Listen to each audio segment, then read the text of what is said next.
The most important question after the premiere is not how Rhaenyra escapes that room.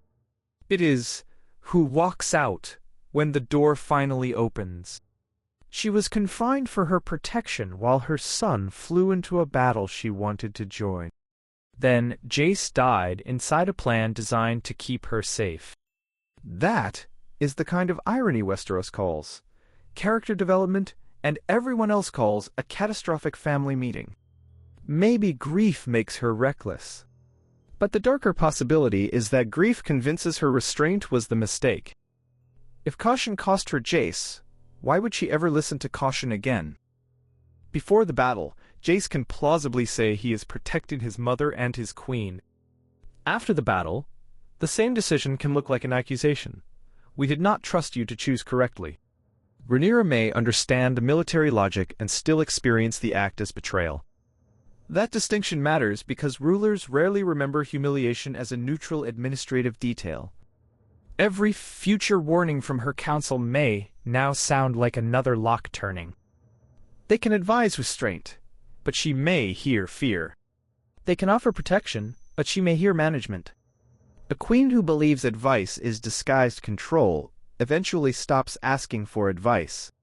Grief in this story is never allowed to remain private. It becomes policy, alliances, arrests, and fire. Rhaenyra has several possible targets: the Triarchy, the Greens, her council, the Dragon Seeds, Rhaenyra, or herself. The dangerous target is whichever one gives her the cleanest story. Blaming the enemy is simple. Blaming Rhaena or the writers is politically useful. Blaming herself is emotionally unbearable. So, perhaps the next version of Rhaenyra will not be irrational at all. Perhaps she will be frighteningly rational about choosing the explanation that lets her keep moving. The problem is that useful explanations can still be false. The show has tied Rhaena and Sheepstealer directly to the chaos around Jace's death. That does not make Rhaena responsible in any simple moral sense. Battles are not courtrooms, dragons are not bicycles, and Sheepstealer does not appear interested in reading the flight plan. But grief does not require a fair trial before it creates distance. Rhaenyra may look at Rhaena and see Daemon's daughter, an uncontrolled dragon, and the final interruption before Jace fell. If the series wants a family fracture stronger than the book's Nettles conflict, it has built one.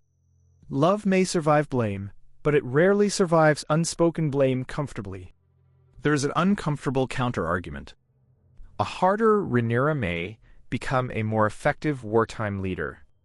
Her faction has spent too long confusing moral caution with strategy and family affection with command structure.